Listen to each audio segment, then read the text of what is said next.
one step at a time. My name is Florence Onuma. I am the anchor of Lifereals. Lifereals was created to reach out to people that need somebody to talk to, a shoulder to lean on, an avenue for people to express themselves instead of blocking things up. Don't need to be worried. Everything will be alright. Everything will be alright. Yeah. I know you've been wondering why I I'm going think to tell you how they turn their lemons into lemonade. I have been through a lot myself, and I'm also here to share my experiences with you. You know what? I've been betrayed. I have been gossiped. I have been criticized wrongly. I have been judged. I have been misunderstood. And I'm here to tell you that you're not alone in that game. Come, let's talk about it. Let's talk about it. Don't bother. There's depression. Depression is real. Don't kill yourself before your time. There's always a solution to that problem you're going through. Here on Lifereals, we are here to help you. Come, follow me on this page. Let's talk about that problem. Trust me, together we can solve it.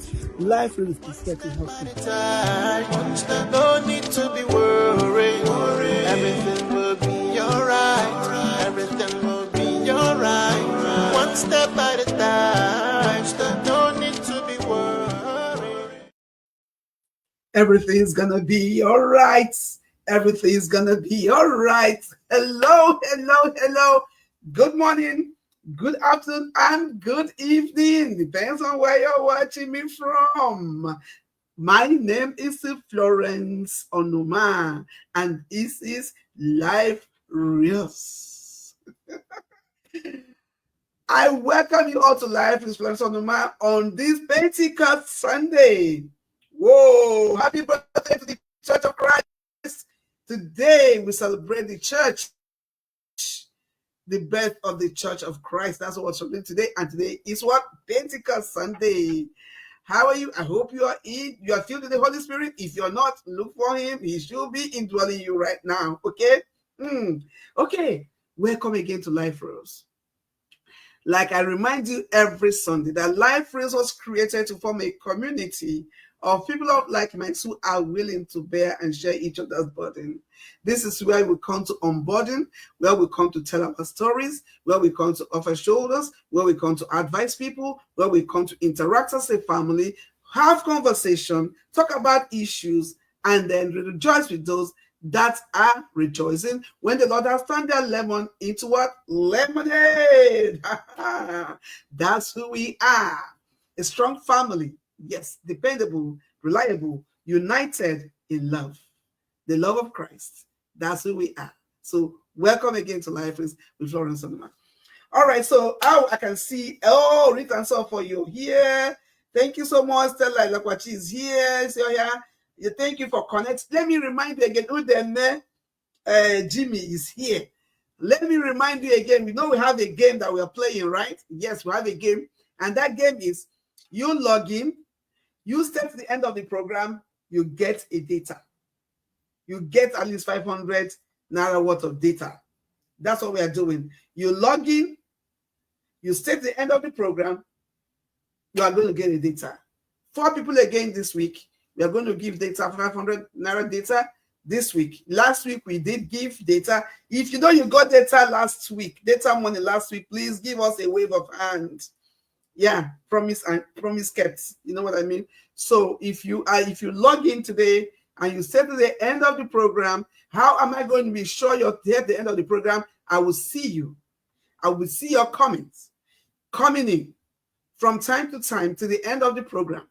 If you don't have anything to say, just keep supporting what others are saying, just to show that you're still here to the end of the program. And then you get your data money or your data, whichever one you want, right? So let's just keep it rolling in. And now this today is a different day. You know, for some time I've been, telling people's story, reading people writing us and we're reading their stories. But today we have a guest. And like I told you, the story is explosive. So if you know yourself, don't log out. Just stay here and listen to this story. You're going to learn a lot from this story. In fact, there's no way we can even finish the story today. So we are definitely going to have a part 2 of the story, but we'll start first, right? And when the story is going on, when our guest is telling us the story, I want you to keep commenting. If you ask any question, if you have any question, ask her. If you have anything to tell her, and we read it out to her. Your question she will answer, and we keep going. But please stay active, stay focused, and learn something. Okay? So, like, let me also remind that last week we did tell a story of a young boy, a guy called Kenneth from the eastern part of Nigeria. He told us how he made his money through some crooked means. A young man that finished from school and got a job and started, doctoring the books, started doing swindling here and there, to the point that he started selling fake drinks to the hotel where he was working. That as if that wasn't enough. A client misplaced his bag of money. He took it, and the client placed a cost on him. He used the money to buy properties. He used the house money to do all kinds of things. Then relocated to, I think he said relocated to somewhere. I can't remember exactly right now. 3 weeks or 6 weeks before, after he relocated, he took ill, and they could not diagnose what was wrong with him. They had to bring him back to the mother, who advised him to stay away from bad life. And he said no. He disowned the mom because the mom advised him. They had to bring him back, the mom, who brought a pastor, who prayed and told him, hey, you need to repent, you need to make restitution, you need to do all that. And he actually gave his life to Christ and repented, and was at the process of making the restitution when he wrote us. But he told us that he was deformed already out of that sickness, because of that sickness, which I call the scar of his sin. But has God forgiven him? Yes, God has forgiven him because he has repented. But that deformity, unless God decides to reverse it, it stays with him. Each time he looks at that deformity, he will see himself. That's what he did wrong. That's when he actually was living in sin. That's when he got a scar. So that was the story for last week. Let me quickly just what do you call it? I can't think English, the failed person. Let me quickly remind you or refresh your mind on what we did last week. So wow, now we had them coming in. We have Udeme Jimmy, we have Lisa Onyabo, we have Ugo, we have Rosemary, we have Kufre Jimmy, we have Lisa again, we have Ekri's voice, we have Lola Weruche, Dr. Victoria, Ngozi Buji, Jimmy, yes, we have all these people coming. So let me write the first 4 people that's connected today, apart from those that got data last week. These are different people now we are going to give this today. Rita came in, then Udeme Jimmy, did you get? I think you got data last week, I think so. Kufre Jimmy, you missed last week by stroke of bad network. Eliza Oyabo, Chris, then Lola Richard, you got data last week. Info you got last week. Dr. Victoria, you don't need data. So these 4 people have logged in. So if I see them at the end, if I see Rita, if I see Kufre, if I see Lisa, did you get? No. If I see Lisa, if I see Chris at the end of the program, then they get the data. Those are the people that logged in first. Apart from those that got data last week, that people that logged in first. And if they set the end of the program, they're going to get the data. Having said that, let's jump into what we have to do today. So today, like I told you, we have a guest. And who is our guest today? Our guest today is beautiful, godly.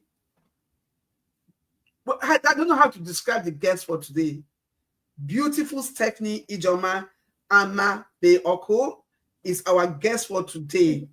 Stephanie is a prophetess. In fact, she runs a ministry with her husband in Port Harcourt. And the name of their ministry is Burning Fire Evangelical Mission International, located at Mboaban in Port Harcourt. So if you're in Port Harcourt, do well to check them out. Yes, Stephanie is a businesswoman. She is married, like I said, to her wonderful and supportive husband, and she has 3 children. Stephanie is here today to tell us her story. So please join me to welcome Stephanie Stephanie Ijoma Amiloko. Stephanie is here. Stephanie, welcome to Lifereals with Florence.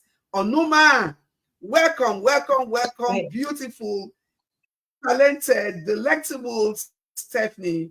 We welcome you. We will say thank you for making our time from your busy schedule to join us today, to encourage us, to enlighten us, and to bear your mind on your story. Welcome, Stephanie. Thank you very much, Mommy. I'm honored and delighted to be here. Well, I have introduced you to the best of my ability. Can we meet you officially from the horse's mouth? Who is Stephanie? Okay, my name is Prophetess Stephanie Ijoma Amiloko, Mrs. Married. I have 3 children. I'm a godly woman, a woman in ministry, a woman burning for God. I do business. I'm into indoor-outdoor catering services. So when there's no contracts to be done, we hop to the streets and we give them food on the streets, like in Mama Put style. Wow. Wow, wow, wow, wow, wow, wow. Awesome. Awesome. That's who we have here today. Please, if you're logged in, please welcome Stephanie. Yeah, go ahead. Permit me to say it's my husband that burns the food. So he's the one that cooks, though we cook together, but the one we sell every day on the streets, my husband makes all the meals that we sell. Oh, wow. You see why I said wonderful? You didn't tell me this, but haven't seen him a little bit, spoken to him a little bit, like in 2 minutes. I just know that he's a very supportive and very supportive indeed husband. That's why I introduced it that way, because I know, because while you were trying to come on, I see him supporting you, telling you, calm down, this and all that. Some men wouldn't even bother what you're doing, but he has been there supporting you. Kudos to your husband. Kudos. God bless him for us. Yes. So Amen. if you're online, please do well to welcome Stephanie on Lifereals. Yes. Yes, everybody say happy Pentecost, happy Pentecost, happy Pentecost. Yes. All right. Let's quickly jump to what we are here to do today. Stephanie, you said you have a story for us, and yes, I want you to take it systematically. I want to take it because I've not heard the whole story, but the little I've heard, I know it is long. I know, and no part should be left untold. No part should be left untold. So please take your time. If we don't finish it today, guys, we are going to go next week with Stephanie until we finish the story. If it takes us 1 month, we are going to go until she finishes this story, because I'm interested in this story. Very interested in it. So Stephanie, hit the ball. Let's go. Okay. Stephanie is a young lady born in early 80s, precisely 81, into a Catholic family of 7. We used to be 7 from my mom, and we lost one of our brothers. We have 5 girls and 2 boys. Growing up was mixed. When I say mixed, I mean mixed. Our dad was hardly available because he was into bicycle spare parts, importations, and all of that. So, a typical Anambra man would always want to wake up very early before the children wake up and hit the roads. We're born and bred in Lagos, and hit the roads to beat the traffic of Third Mainland Bridge and what have you, just to get to Idumota. So my mom was always there. So I thought, growing up, I had always had a running battle with my mom, and it was never easy. I'm saying was never easy because she just died February this year. And my mom would look me in the eye and tell me, Joma, if I had known, I would have aborted you. In fact, I would have killed you when I had the opportunity to kill you. You're a mistake of a child. There was so much venom. When I tried so hard to get close to mom, to, that motherly figure, that mother's love, it was really never there. Ironically, I'm her look-alike, like I said, so it became a thorn in my flesh. I was closer to my dad than my mom growing up, and my dad was always there. My dad would always want to encourage us. Even when he was absent, he was just always there. So you do something little. My mom is this type that any little mistake you make, she just throws a curse on you. Like I said, I'm Igbo. I'm from Anambra. She will just say, Eketi buogo, from a mother. And the curses were so much. And she had her preference. My mom took likeness to her first daughter, took likeness to her first son, and she started nurturing them with the idea, you are the heir apparent of your father's dynasty and all of that. And my dad will be on the other side telling us, man shall not depend on his father always. Learn to fend for yourself. You have to be an adult. You have to hustle for yourself. So my dad instilled that hustling spirit in me, and I always grew up wanting to hustle. Then along the line, through primary school, when I could remember a particular incident, I don't know what I did wrong. I don't know if it was a plate I broke or a glass cup I broke. And my mom hit me so hard, pounded me on my back, and as if that wasn't enough, she called me close. She gave me a dirty slap. She pushed me, and I hit my spine on the wall. Our paint in the house is not the kind of smooth kind of paint. It's this rough edges kind of paint. So I hit my spine on that wall. And from that day till today, I tell you, I've had a spinal pain that sometimes my spine just freezes off, And my dad came back that day. I told my dad I was crying, and my dad asked her a simple question. I'm not going to call my sister's name, and let's say Becky. I'll say, "Ne Becky, what did Ijoma do to you? Are you not the one that gave birth to this child?" And my mom said exactly the same thing she has always told me to my dad, that if she had known, I would have aborted this pregnancy. I would have killed Ijoma when I had the time to kill Ijoma. And I just wondered, out of 7. So I grew up just on my own. I just bonded so closely with my immediate elder brother, who is late now.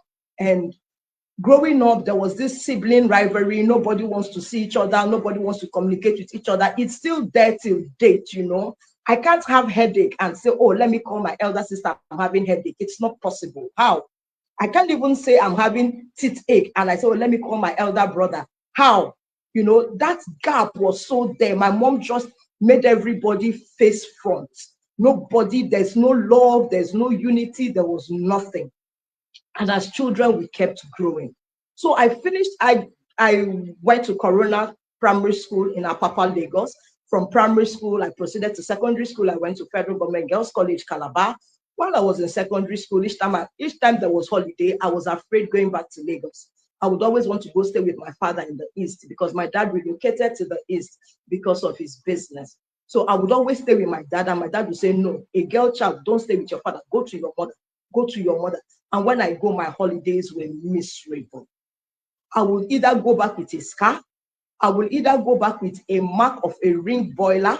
I will either go back with marks of cane. I will either go back with my mom developed flogging us with fan belts. So I would always go back with one wound or the other. I never understood what went wrong.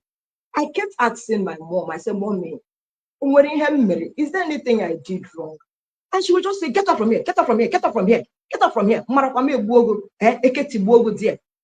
And I broke. I broke completely, and I became bitter. I started locking up, I started bottling up, and even when I saw my first menstruation, I couldn't speak to my mom. I had to speak to my elder sister. And so many things just kept unfolding, the hatred, the bile, the curses, and all of that. And always saying to you, you can never amount to anything, no matter how hard you try, Joma, it will cost child. And I was now asking, I said, okay, if I'm caused a basic MC, where am I from? It hurt so deeply that After secondary school, I came back, I was home, and one certain day, I never knew I had this gift in me to do the work of God because I was born and bred into a Catholic home and all of that. I was just lying down on the seat at home, and the next thing I heard, I was specifically, I had just turned 18. And the next thing I heard was, you want to amount to anything, leave this house. You want to become someone and make a difference, leave this house. I heard that voice 3 good times.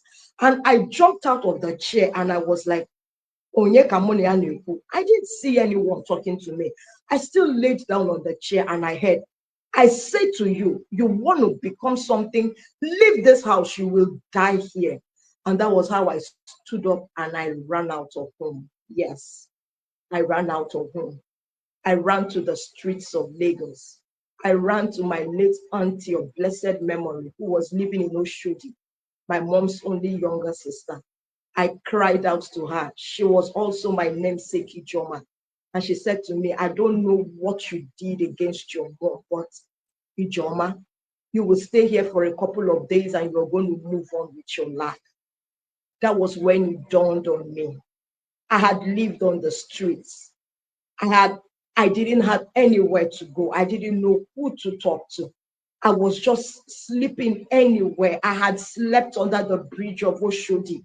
Yet my father had houses in Lagos I could comfortably sleep in. But because of the pain, because of the agony, because of the curses, because of the hatred from my mom, my siblings began to look at me as though indeed I was a cursed child, or I brought so much pain to my mom. And I just roamed around the streets of Lagos and I was just confused. I forgot to say, when I finished secondary school, I wrote my JAMB while in secondary school and I came out well. I finished secondary school. My dad said, write again. I wrote again and I came out well.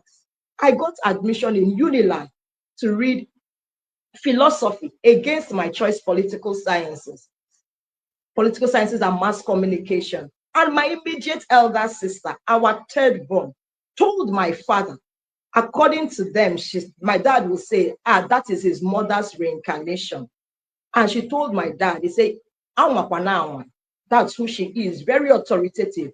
Worry Joma school fees like Unilag. My dad, not he didn't have the money, he had the money, but because of the fear of my sister, I can't explain it till today when I look back and wonder why my dad, because of what my sister said, refused to pay my school fees of 335 naira. That was just what it was. My name was on tabloids in newspapers in Lagos. Admission, Unilag, merit list, to be precise, merit list. And my dad just ignored that admission. I ran to my mom's immediate younger brother. I told him. My mom got to find out I told her brother and told the brother, don't pay a dime. And he didn't pay a dime. I was in Unilag campus for 1 year, no school fees. And I left that admission, lost that admission. And then I just ran to the streets. I felt I could get solace in the streets. I was just moving, following the trend. I just wanted to follow my age mates, my peers, and just be who I thought I just wanted to be. But I never knew there was supreme being over me that was just watching me. Even when I slept under the bridge of Oshodi, there was just God watching me. How God secured me, how armed robbers came that night into a compound where I was staying with a friend, robbed every other flat, but that flat they didn't enter remains a mystery to me till today. And my friend will see Joe Mamaram ni Obanje. I said, I'm not an Obanje, but I don't know what it is. And life continued. I met a friend. Her name was Soso. I've lost contact with Soso. Soso was a student of University of Port Harcourt. And she said, girl, I like you. There's a friend of mine that is having a party today in his father's house. I would like you to accompany me. I just jumped the bandwagon. I got there. When I got there, after the party, we all, haywire, we drank, we made merry and all of that. We all slept. By morning, I noticed Soso called me with her friend. The guy today is late, called me and he asked me a question. He said, you are too naive to be on the streets. You are just a good girl that wants to be bad. I said, I'm not going to watch you go bad. Why are you not in school? And I broke my story down to him. And this guy wept. He said, what a family. There are people who are looking for such in their family and they don't have it. And that was how life, I stayed in that house. They hid me in their house. I stayed for some time. He relocated back to Port Harcourt. That was my journey first to Port Harcourt. I came for his father's Thanksgiving in Port Harcourt. My family were looking for me all around Lagos. But each time they got a clue of where I was, I will run. I didn't want to go back. I wasn't happy going back. And my dad didn't want me to come and stay in the village with him because he was say, Joma, you are not born for the village. Be in Lagos, be in the township, something will work out. Something will work out, but there's nobody helping you to work out. I took my life in my own hands. I took my destiny in my own hands. Stephanie, I began to... Stephanie, Yes, ma'am. Ma'am. Okay. Can I continue? I'm not trying to stop you, but I want to ask because. Yes, ma'am. No, are you hearing me? Yes, I am. Okay. I want to ask a question. The woman in question, was she your okay, she said she would have aborted. That means she actually carried you for 9 months and gave birth to you. So she was your biological mother. Yes. Okay, so I want to ask again, this attitude, was it to you alone or was just who she was? Was your mother like that to every one of your siblings? Because I know mothers have their favorite at times, but were you the only one she was treating like this? So to say, she was like that to almost all of us, but mine was on a different level. So what was actually, though sincerely speaking now, she's late. So we are burying it all now. You know, we are saying it now. Can you tell us what is it that you were doing wrong? Because there has to be something you're doing wrong for your mother to pick on you and hate you so badly, that so much so that she would have preferred to have aborted, you, and put all those curses on you. What was actually your offense? What were you doing wrong? Were you disobedient? Were you a rebel? What was the way of doing wrong? Okay, I can't place my hand on it, what it is I did wrong or what it is I was doing wrong. But I know that as a growing child, I was a very stubborn child, one. Then I grew up seeing my dad beat my mom. So in one of the cases, my dad was violent on my mom. It was an issue between, she did something and my dad was cautioning her somehow, and she walked out, came to our living room, and my dad walked with her to the living room. And he now spoke to her. We, the children, were there. So when he spoke to her, he now said, I was speaking to you and you walked out. My dad is this type that if he's angry, he doesn't care if children are there, he just pours it out. And my dad said, I was talking to you and you just walked out on me. And my mother now said to him, so I now said, mommy, and you know we're here. We are children, we are here. And that was how my problem started. My mom said I took sides with my dad, that I like it that my dad is beating her. I like it that my dad is violent on her. That was it. The rest of the children kept quiet watching the drama. And I just said, mommy, and you know we're here. Even if they wanted to argue, at least let the children go away, but not in front of the children. And my mom said I took sides with my father, that maybe I'm sleeping with my father. Yeah. Say that again? Hey, God. That I took sides with my father, maybe I'm sleeping with my father. Okay, so that was where the growth. What could have given your mother? I don't know. Okay. I don't know. Till tomorrow, Was it your father that impregnated your mother to give birth to you? Why would she think along that line, though? Yeah. You know, one thing I found out about my mom is my mom is unforgiving. very unforgiving. I was born 81. Our first child was born 71. Our second was born 73. But at 88, 89, 1991, you will hear my mom say my father offended her in the year 1973. And she was still counting it. My mom will never forget. She will never let go. Then she will recount another incident my father did to her in 77. That was when she gave birth to our third child. Okay, so let me just read some of the comments here. Okay. Okay, let me just read some of the comments before you're going to continue with the story shortly. Okay, Lisa said, thank God you listened to the voice inside of you, the one that told you to leave the house. Pity story, imagine. Rosemary said, Jesus Christ, how? Now I can't hold back my tears.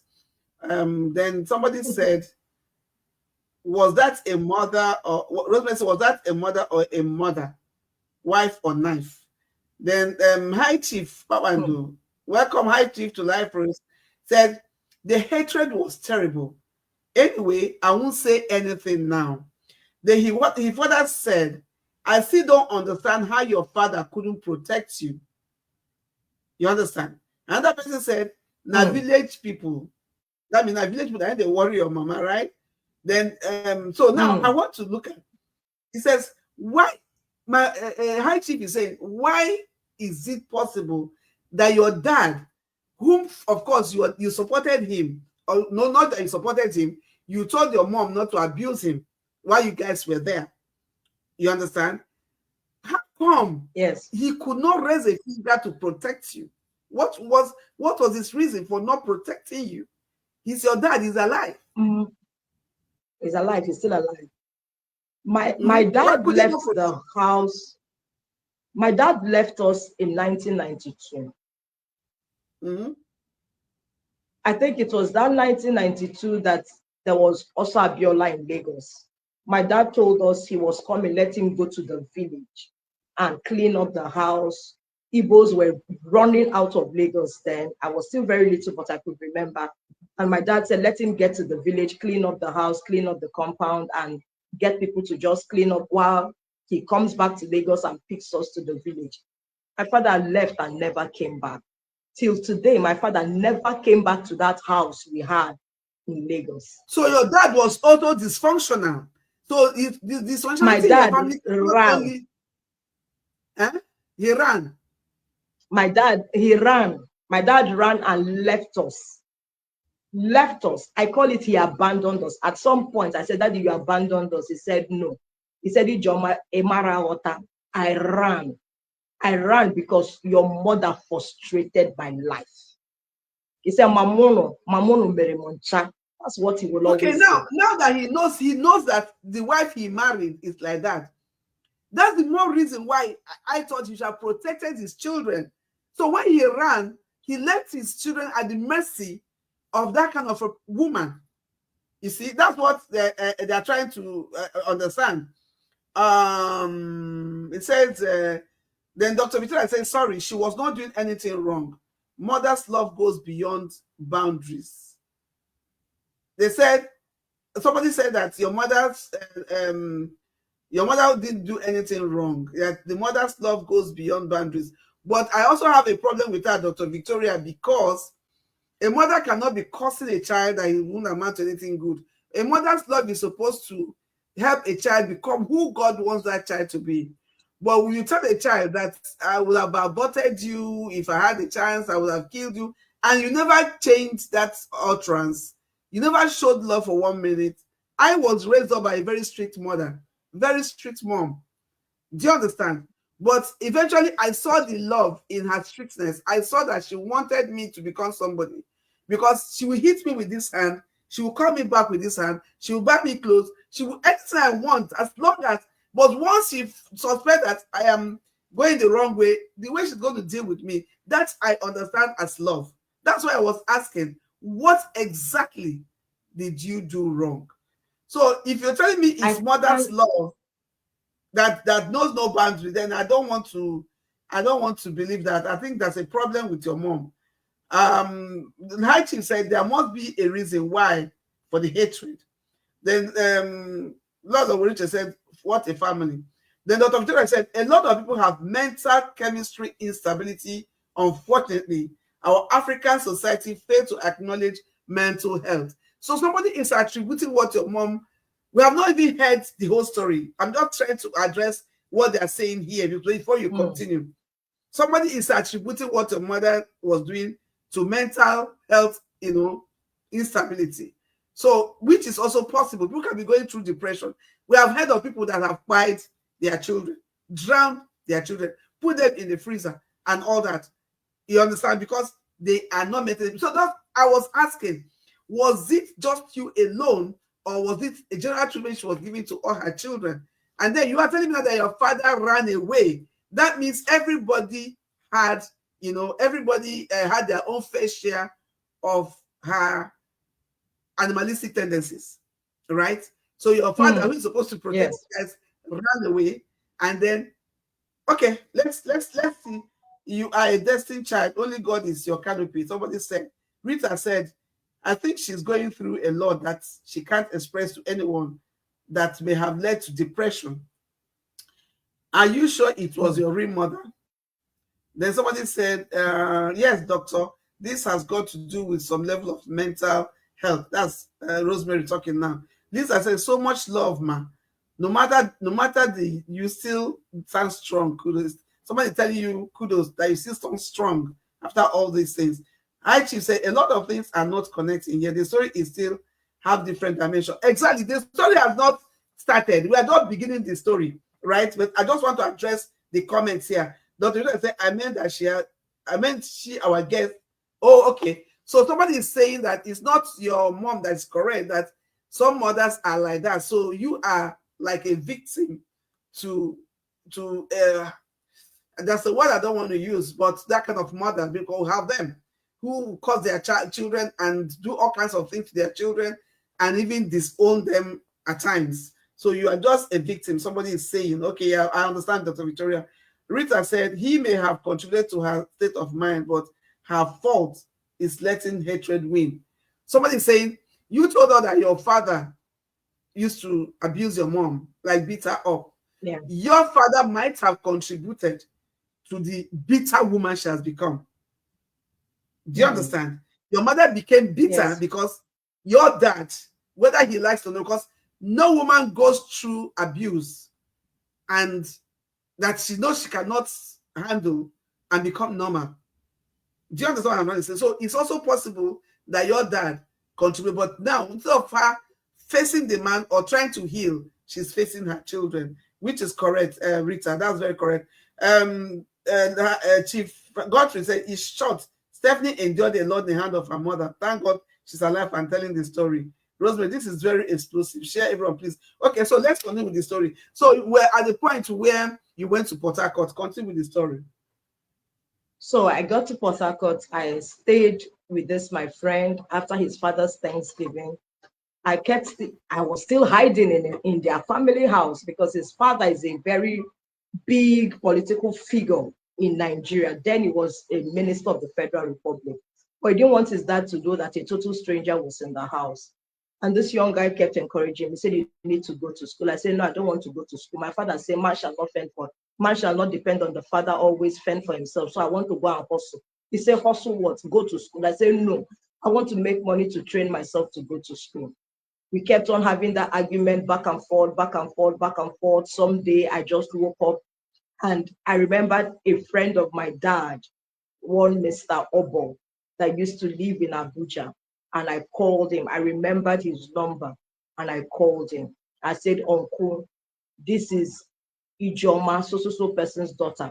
And he was like, how is your father? I said, fine. He said, where are you? I said, Uncle Port Harcourt, but I want to come to Abuja. He said, okay, come to Abuja. When you get to Taco, let me know. I got to Abuja and this uncle abandoned me in Otaku. Another journey. I began to hover around Abuja. I walked in circles, not knowing where to sleep. I slept in buses. When it's time for them to load for passengers to travel, I will come down, look for somewhere to just stay and wash up, not bathe, just wash up and be fresh. And I kept moving until again I stumbled on someone, a friend, a lady, Edith. Edith took me into her home, and I started living with Edith at Wusetu, behind Adetokumbo Ademola Crescent, Wusetu. Edith was a Delta lady, and I didn't know Edith was into runs, so to say. She will arrange girls for men, and they pay her money, we travel, go see the man, and return. But somehow she never did that with me. She only told me, Smally, I will keep you to watch over the house, wash my clothes, cook food. That's the only reason I'm keeping you here.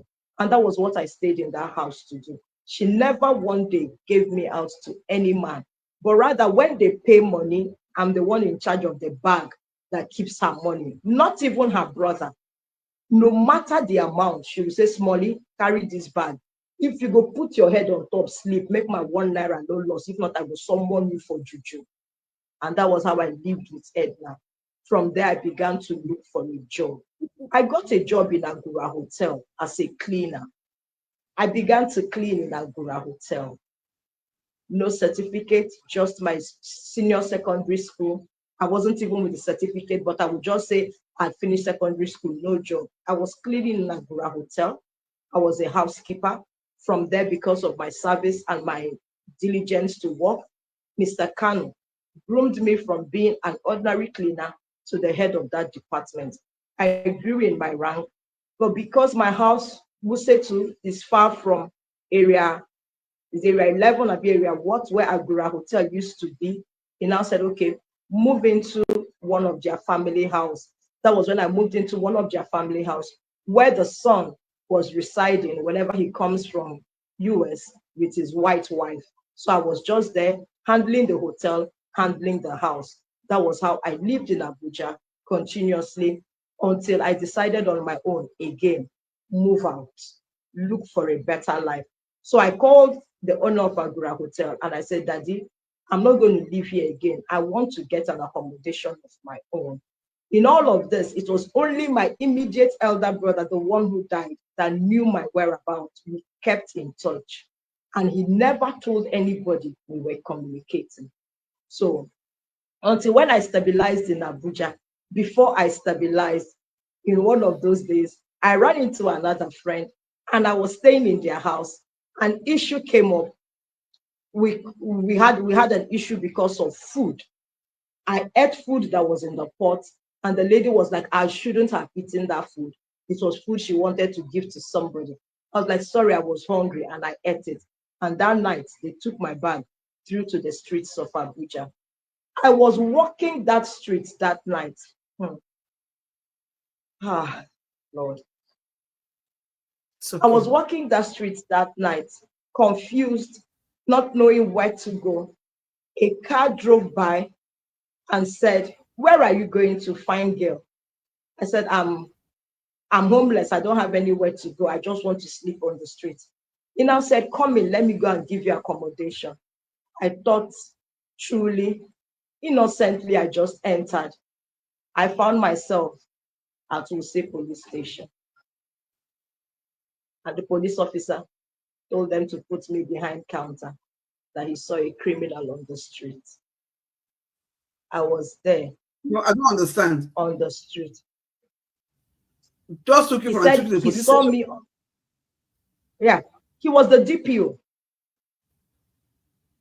He was the DPO. This is. I said that's the best accommodation he can. That's the best accommodation he could give to me. And I stayed there for months. Months. No, you're kidding now. No. I'm not. I had bottled this story for years, and I will always say I have healed, but I knew a part of me was still bleeding. A part of me was still crying. I'm happy Mommy Rosemary knows a little about what I'm saying today, because she met my mom and she begged my mom to know what I did. My mom couldn't place her hand on anything. She also met my mom laying curses on me. And Rosemary asked her, what did Ijoma do? Nothing, nothing, no explanation. I became like that lost child on the street. Okay, so I stayed in the police. So the DPA locked you up? Yes, he said So I was the a criminal. Hey, that messy. I told Man, you I'm guys going to tell you, I'm going to tell you who the DPO is, but I'm going to say it offline. I don't want to call names, and I stayed there and I was crying. No hope. No hope. Not like I don't have a family or I didn't have a family to go to or a mother to run to. But who would I turn to? Nobody. Nobody. I also kept my father quiet in all this journey. I stopped communicating with my dad until 2003 when I went to the village to see my dad. Everyone thought I was dead. Everyone thought Ijoma is lost for life. My dad said they nearly wanted to do an obituary for me, but something in him kept saying, no, Ijoma will return home. I wandered away in darkness, lost, in pain, in grief. I was almost raped. Yes, almost, but I wasn't raped. I didn't know who to turn to. I didn't know who to tell my story. How that Hausa boy didn't succeed to rape me is what I don't know. I was pinned to the floor. My pants were off. His trouser was almost off, but what made him fall on me and I pushed him, I don't know. I don't know, and I ran. That's the as Holy my Ghost right legs. there, because he knows you're his vessel. He knows you're his I vessel, ran so as he my didn't want legs. any contamination. Okay, let me get some. Let me get some of the comments here, then we'll continue. This story na bit by bit we'll talk because the story heavy. Okay, so okay, Tony said okay, so there must be a reason your dad saw and left. In all, thanks for your life. Thank God for your life. God, in short, Stephanie, okay. Then Rosemary said, this is very explosive. She okay. Now I had to said, are you sure your parents are your biological parents? You know, I asked that question before. Yes. They are your biological parents, or they adopted you? Because biological parents. Okay, so Stella Elekwachisia said, even if she was bitter, why show her bitterness to only Ijoma? Why show her? That's why I asked, was it only you?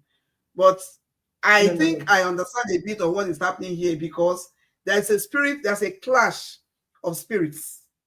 Your mother, Yes. Yeah, I don't want to jump the gun, but I am seeing a clash of spirits. We are going to go to that, when we are done.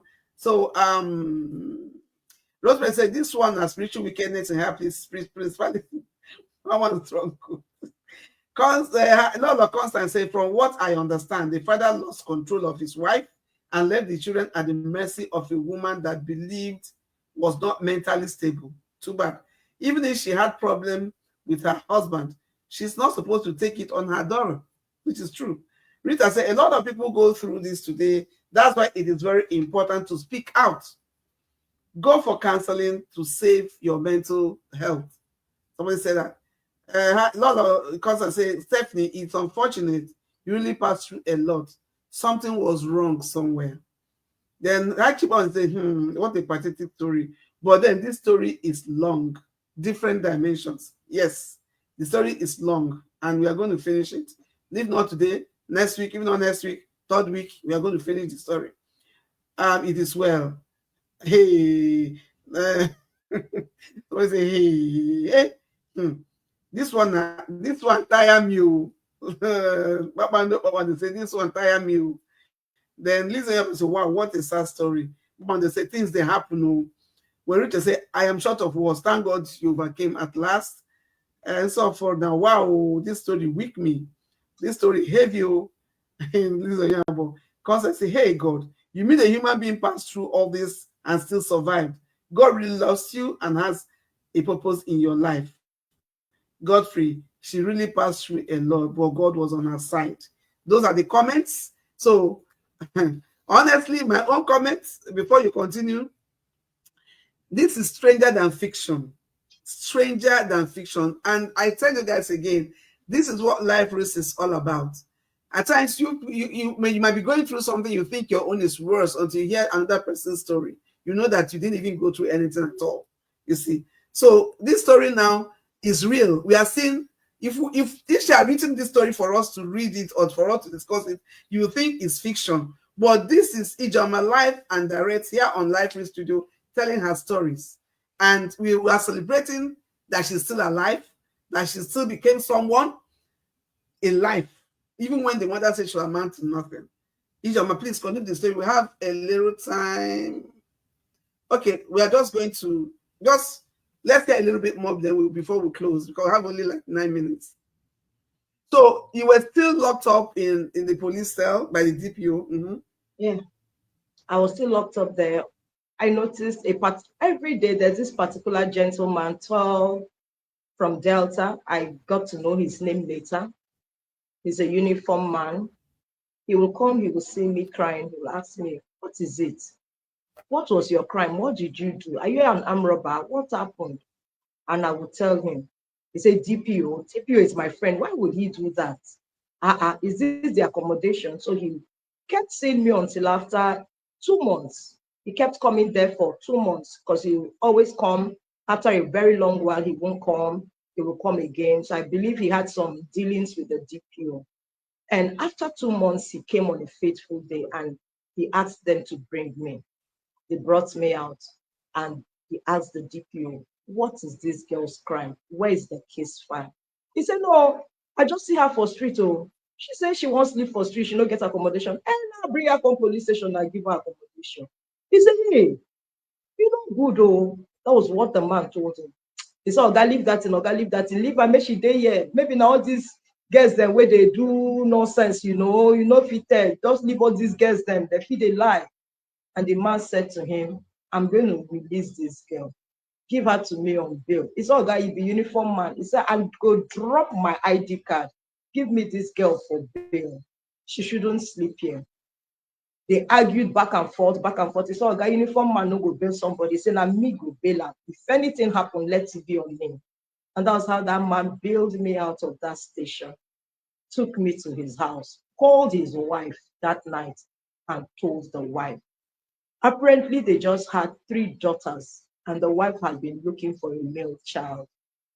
And this man said, I'm hardly in Abuja. He lived in Asokoro. He said, I'm hardly in Abuja. I'm always off and on. I can stay out of Abuja 6 months, 1 year. But you see, this house is my official residence. Ijoma, sleep here. Clean the house, take it as your own. His wife flew in from Lagos the next day just to see who the Ijoma was. And the wife now called me aside and said, my husband like women, but he like them very thin, like broom. Monitor them for me. If he sleep woman, tell me. You hear me? I say, yes, mommy. That was how I lived in that house. I lived with that man for 2 years. He was paying me salary with his wife. That was how I raised money for my ever first rent in Abuja, in Gwarimpa Estate. I lived with them. Even when people will call the wife and say, woman, day house, so she will call me and say, mommy, before God, nothing, nobody. She's coming, oh, don't tell her husband that he's coming. I will say, yes, mommy. I say, we come to have lunch if he's in Abuja. I said, daddy, mommy says she's coming. I should not tell you. I did not tell you anything. No, go and clean your room. Sanitize your room. Mommy, they come. He will now tell me thank you and dash me money for giving him information. That was how somehow God used me to make peace in that marriage. The woman told me she made up her mind to leave Nigeria with her children and never come back. that her husband has given her so much pain in marriage. And God used me to unite that marriage because of that singular act. Yes, I was lying, but I saved a marriage that was at the But edge that was of not what they cracking didn't down. put it there because be telling. They didn't put, first of all, that's your helper. Your destiny helper. Yes. You need to protect your destiny helper. Do you understand? So exactly. There are certain lies that is okay because that's not why you're there. The Bible says, "Tell it not," announce it not. Yes. So your reason, you didn't do anything bad by not telling the woman because it wasn't necessary. You understand? After all, the woman, what's her name? The prostitute that we know in the Bible, she lied. She lied that the spies were not in her house, but they were there, right? And God did what? Said it was what? Righteousness. So there are certain lies that God sees as righteousness. This one, the man was doing bad, but that was not your main reason for being there. Do you understand? Yes. First of all, that guy picked you up. You have lavished in that dungeon, but that man saved you. So you needed to protect him, and you also healed their marriage, which was the ultimate thing you did for God, to heal that marriage. So it was a good thing you did. So okay, Stephanie, we're going to end it here today so that we'll continue next week. Guy, let us do the comments before we end it. Things that happen. Okay, the story. Okay, someone say this story should have a part 2 and part 3. Somebody said this story should have a part 2 and part 3, and that is what it's going to be. Next week we'll continue because we never even scratched the surface of this story. We have not scratched it. So this story is coming back next week. Stephanie is coming back. Stephanie, are you coming back next week? Yes, I am. Stephanie will come back to continue the story. So Lord comes and say, now wow, police is your friend indeed. But I saw what the policeman also did as an act of God. It might look bad, but it's an act of God because that policeman picked. Only God knows what have happened to you on the streets. Thank God he didn't take you to go and do something bad to you. Imagine if this thing that happened to you was happening now, in this present Nigeria now. Not be this story for the talk now, right? But that man that picked you also acted in accordance with the will of God. You understand? Because whether you like it, whether it was a police cell or not, he gave you accommodation for 2 months until your destiny helper showed up. You have not looked at it like that, right? No, you might be thinking that that man is wicked. Imagine that he didn't pick you up that night. Where would you have been? Where would you have been? He just stopped and said, I want to help you. He didn't take you to his house. He didn't take you to make you his toy. He was somewhere, which a lot of them would have done. To say, okay, stay here and be servicing me, But he took you to the police station and gave you a room. It's not a cell. It's a room that he gave you, a shelter where you'll be safe until your destiny helper showed up and took it from there. So don't look at that man again as wicked. He was also used by God to give you that, safety, that period. Imagine you on the street and you want to sleep on the street. You don't know what will happen to you, but God said, bring this man, arrest this girl for me. Take her to police station, give her a room that you might call it a cell. But it wasn't a cell, it was a room that God gave you. That's what the Spirit is telling me right now concerning that particular incident. You see what I mean? So yes, Lord. Because they want to start dragging the police. Nobody should drag the police. The police did what God wanted him to at that point in time. God said she really passed through a lot, but God was on her side. Now, wow, okay, this real life story is difficult to believe. You see what I tell you? If it was a story that you wrote us to tell, nobody would believe it. But if this is you now, like telling your story, and they say it's got to believe. Ijoma really went through hell in life. This is the height of suffering. A lot of lessons to learn from this story. Wow, so terrible. Exactly. I'm thanking God for keeping you alive. That's from Lele Wuruche up to this time. Still, like I said, I really thank God for your life. Yes, listen, you ever say, I can't wait for the part 2. So everybody is, cleaning their ears and waiting for you to come back next week to continue the story. So much so, I am so happy that you came to share this story. And I'm also glad that you're coming back next week to continue this story. Stephanie, We thank God for your life. We appreciate God for your life. God has done it for you, and we are happy that God eventually turned the lemon into lemonade. And we're going to get to that point where everyone is going to hear the story where God, took you from and made you who He wants you to be, even against your mother's cause that you're not going to be anything in life. God was preparing a prophetess, and that was your wilderness story you're telling us. And we're going to hear the story again, like more of the story next week. If you don't finish it next week, we conclude it upper week. We're going to hear this whole story because it's a story of a giant in the Lord was built.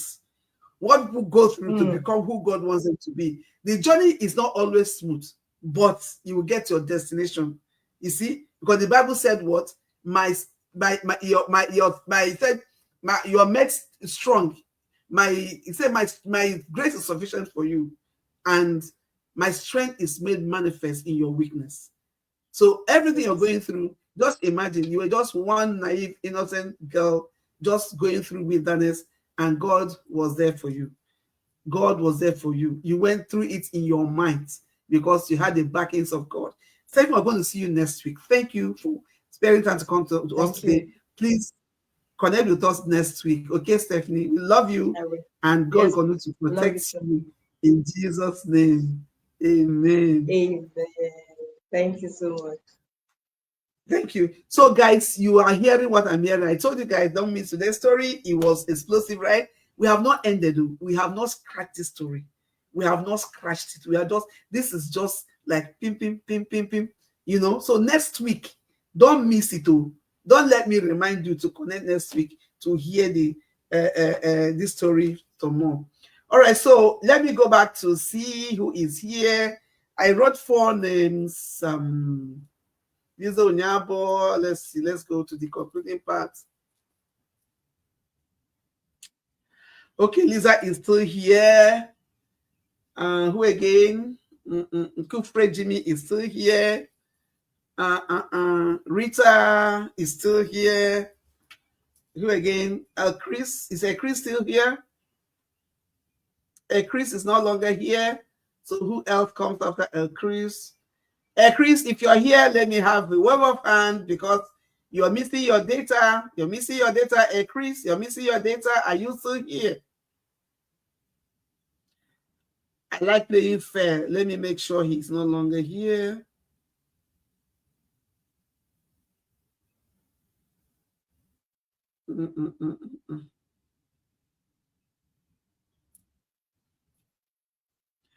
Chris, I can't find you. If you're here, please indicate. Just say hi. Okay, Chris, you're not here. So let's see the next person. Who's the next person?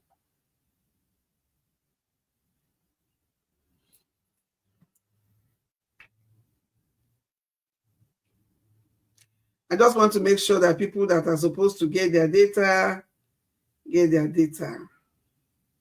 So I have Kufre Jimmy, I have Liz Onyabo, I have Rita Nsofo, Kufre Jimmy, Liz Onyabo. Who again? Lola, which I got last week. Who is the next person? Godfrey. Let's see.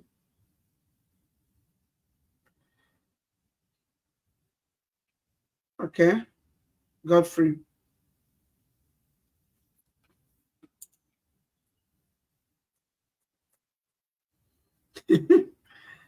Lisa, I can see you. I can see you. Rita, I can see you. Kufre, I can see you. Rosemary, I can't see you. I cannot see you. I can see another person.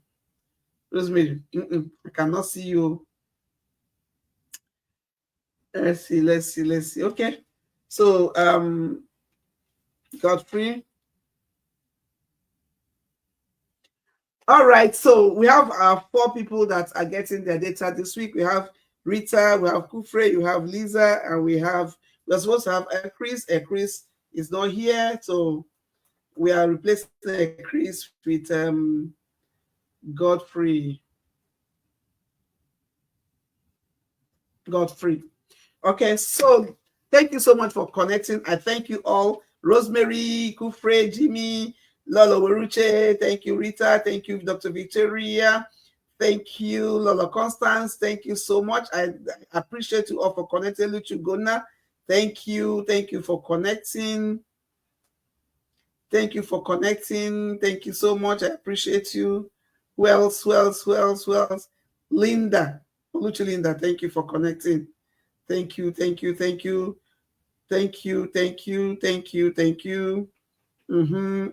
Chikodi, Stella is here. Thank you for connecting. Thank you so much. I appreciate you all. Let's do this again next week. Make sure you connect so that you can be part of this story. This is very explosive, right?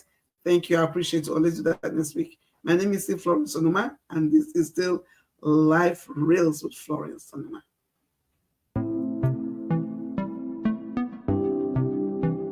Lifereals with Florence Onuma.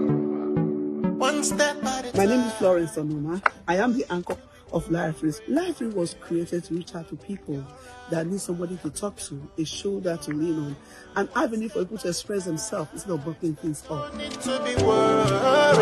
Everything will be alright. Everything will be alright. Yeah. I know you've been wondering. We're going to tell you how they turn their lemons into lemonade. I have been through a lot myself, and I'm also here to share my experiences with you. You know what? I've been betrayed. I have been gossiped. I have been criticized wrongly. I have been judged. I have been misunderstood. And I'm here to tell you that you're not alone in that game. Come, let's talk about it. Let's talk about it. Don't bother. That depression. Depression is real. Don't kill yourself before your time. There's always a solution to that problem you're going through. Here on Lifereals, we are here to